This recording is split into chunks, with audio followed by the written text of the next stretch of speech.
Russell, great to be back. You've got a new spray rig. Correct, yeah. A few reasons for buying it. Obviously wanted to get in the camera spraying. Wanted high clearance so that we can do more foliars, so put more good stuff on as our crop's growing. Wheat's not so bad with the trailing ground rig that we had because, I guess you can probably get your last spray on just before the heads come out without damaging actually what the tractor's sort of running over and that. But once the heads come out and that, you can't really go in there. So this will allow us to, probably throw that last lot of, nutrients, etc. at the crop at a time when it's trying to fill grain, etc., flower and fill grain. So it opens up some options for us, no doubt, by having it. It's quicker. It's quicker for us to operate and to cover the country with compared to the other rigs. So, but it'll certainly speed up our operation and just gives us a lot more options. So that was the reason for the cameras is for us always about actually just really reducing how much chemical we're putting out rather than trying to save enough money to justify having it, yeah. So are you buffering those chemicals? Definitely, yep. So pretty much just been using Ian Laurie's product in with that, and I've got no proof that it's working. I don't know, they tell me that it is. They tell me it's a good thing. It helps, the biology and everything handle that impact of the chemical a lot better. So yeah, we've been doing it, but I've got no evidence to say it's working. But yeah, it goes fine. Yeah, just put it. So what are we using today then?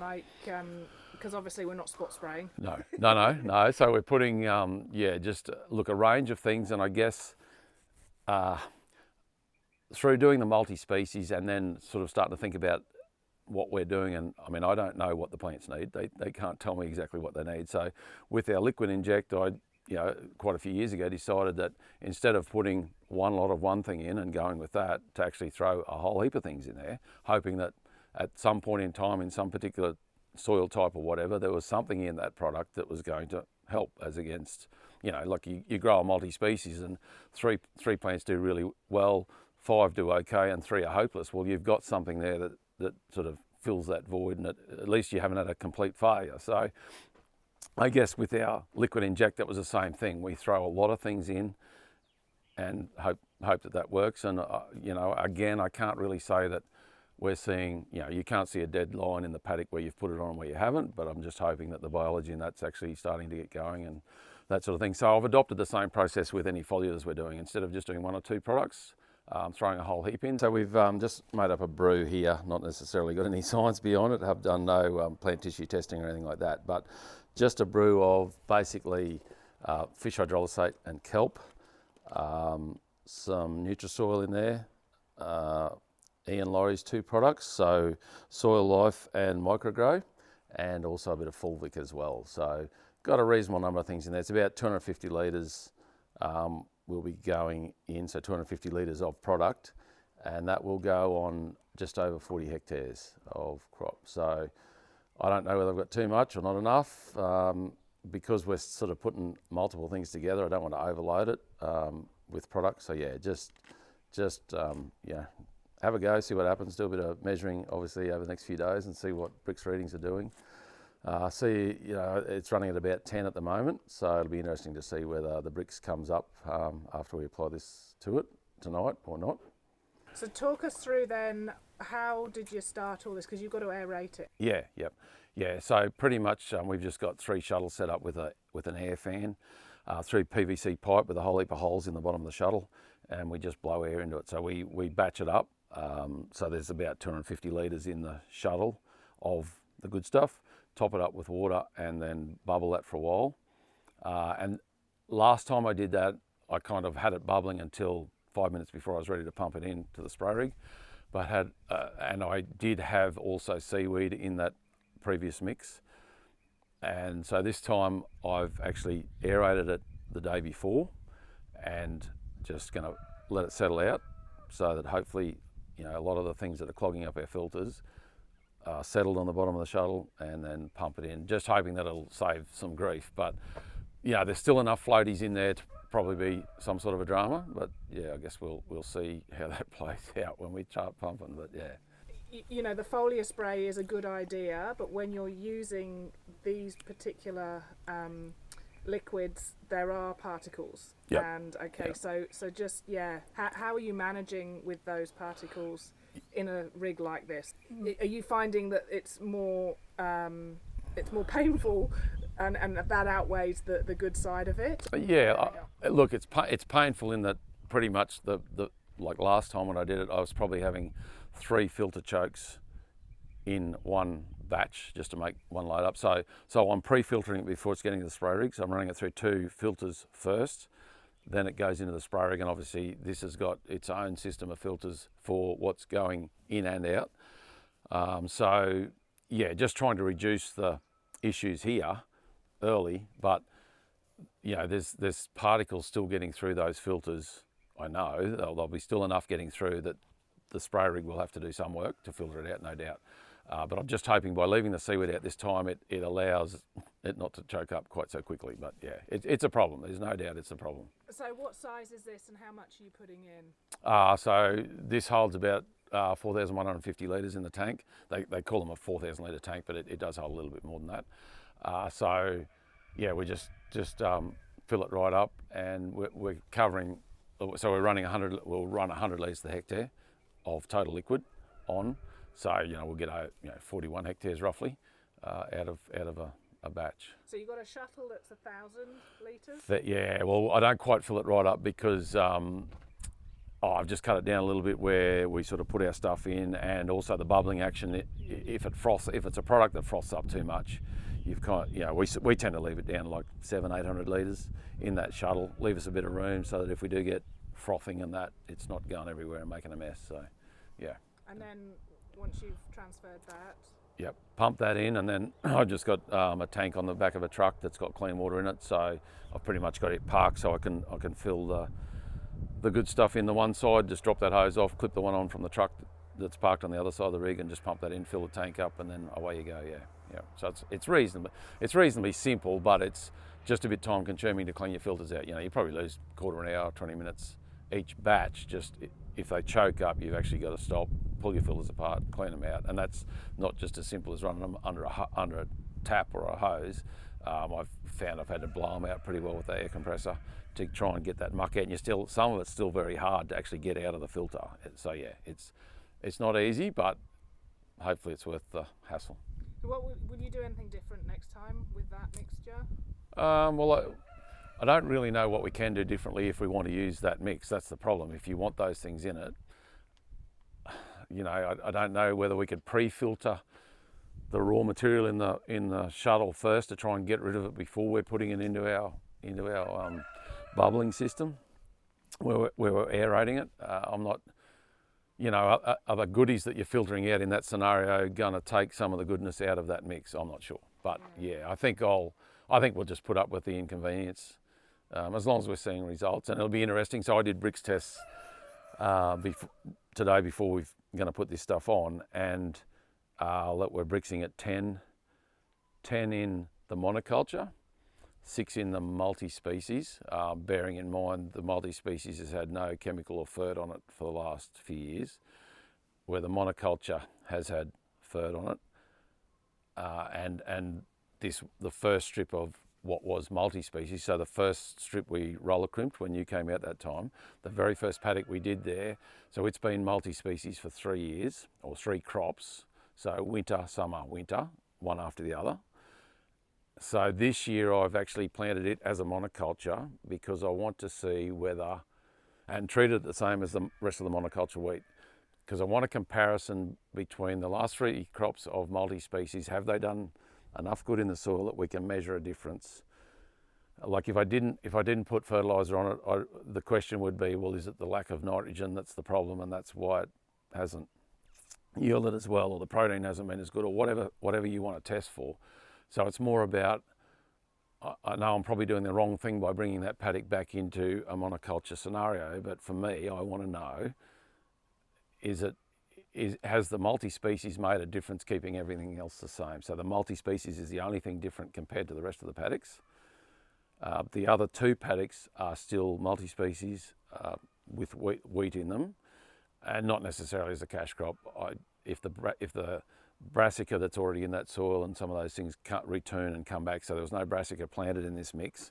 But if they return from what seed's in the ground and they get going good enough, I don't think we'll be successful really in harvesting wheat and that together. I don't know. So did you plant a separate multi-species crop in that section, or did you just plant the wheat? No, so there is a mix in there. I think there's 5 things in there. There's linseed, there's Foliar, there's field pea, there's a couple other things, yeah. But yeah, so I did plant that with the wheat, yep. So cut the wheat, so we normally plant our wheat sort of 40 to 50 kilos per hectare. In that mix where the multi-species is in both bits, I came back to some at 20 kilos and some at 10. So just reducing the amount of wheat, obviously, to allow those other things to get going a bit too. But look, I don't have any issues with planting wheat a lot thinner than that. Over the years, we've bred up some wheat seed for what was Grainco back in the day, and we'd plant sometimes down at like 15 kilos per hectare to breed up. Like, they'd give us 4 bags and they want you to spread it over as many acres as you can.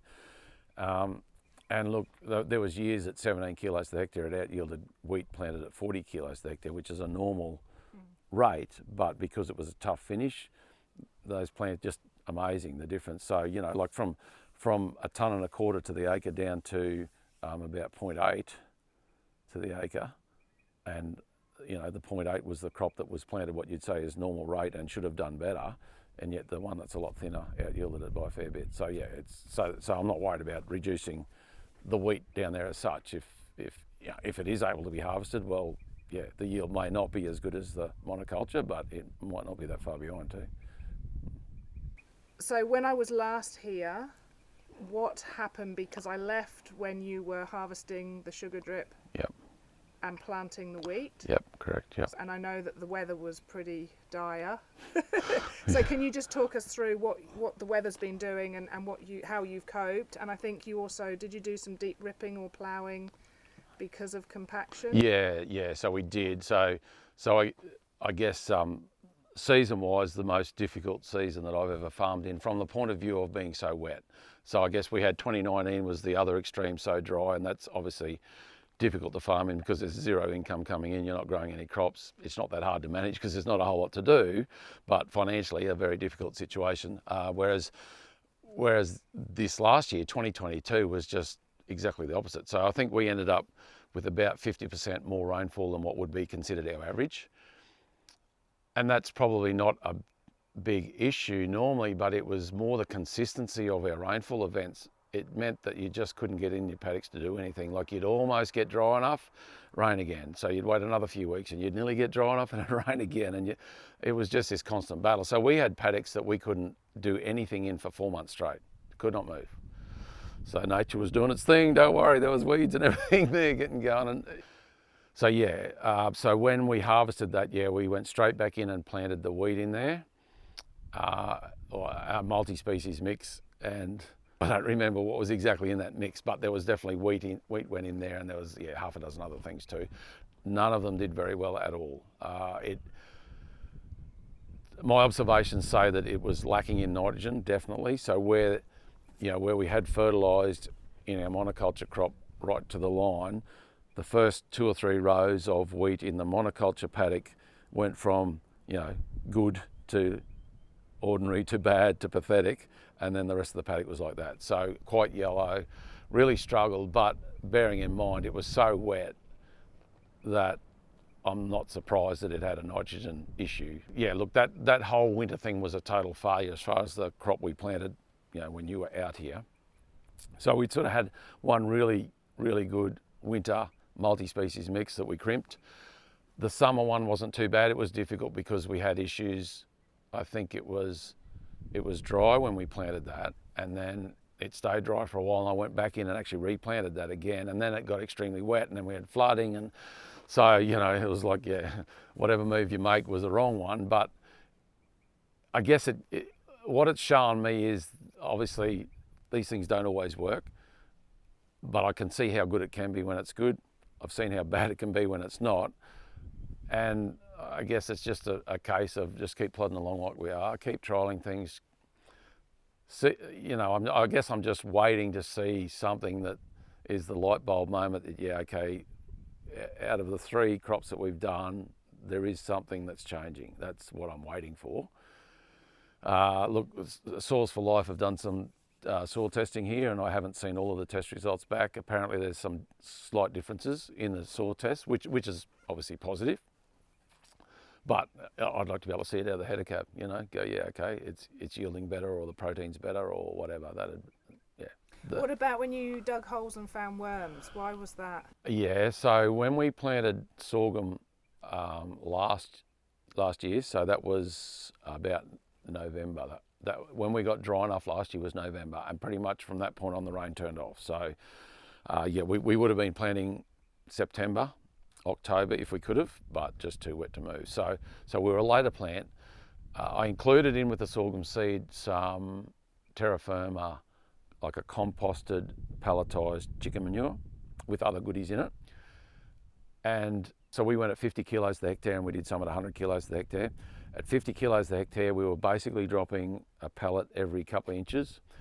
And it was amazing. You could actually dig down with a shovel a few weeks after we'd planted, when the sorghum was up yay high, and you could see in the slot where that had been placed with the seed, when you open it up, you could just see these dots of broken down pellets right along in the soil, and also these little tiny baby worms, and like 4 or 5 in a shovelful that we could see. So how many were in there that you couldn't see, I don't know, but yeah, they were there. And everywhere we dug, where we'd put those pellets on, there were worms, which we normally don't see. Like when you go digging like that, you don't see them. So there's obviously something there that's definitely sparked my interest in doing more of that sort of stuff.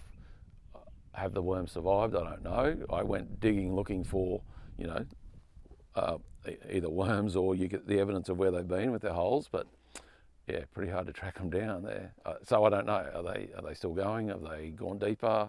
So would you be prepared to do that maybe 2 or 3 times a year, or every time you plant? Or Probably every time we plant would be, I think it's important probably to get that down the slot where that seed is, you know. And I mean, with GPS and that, you're very, very accurate. So if you did it in, say, an operation prior to planting, you're going to get back on that line pretty close. But they do wander a little bit. Like they could move a couple of centimetres in that slot. But I mean, you know, you're not far away with your seed, even if it's not exactly right there. It's only a little way away. So, and I've thought about that a lot. Like there's times when I've had problems with that product.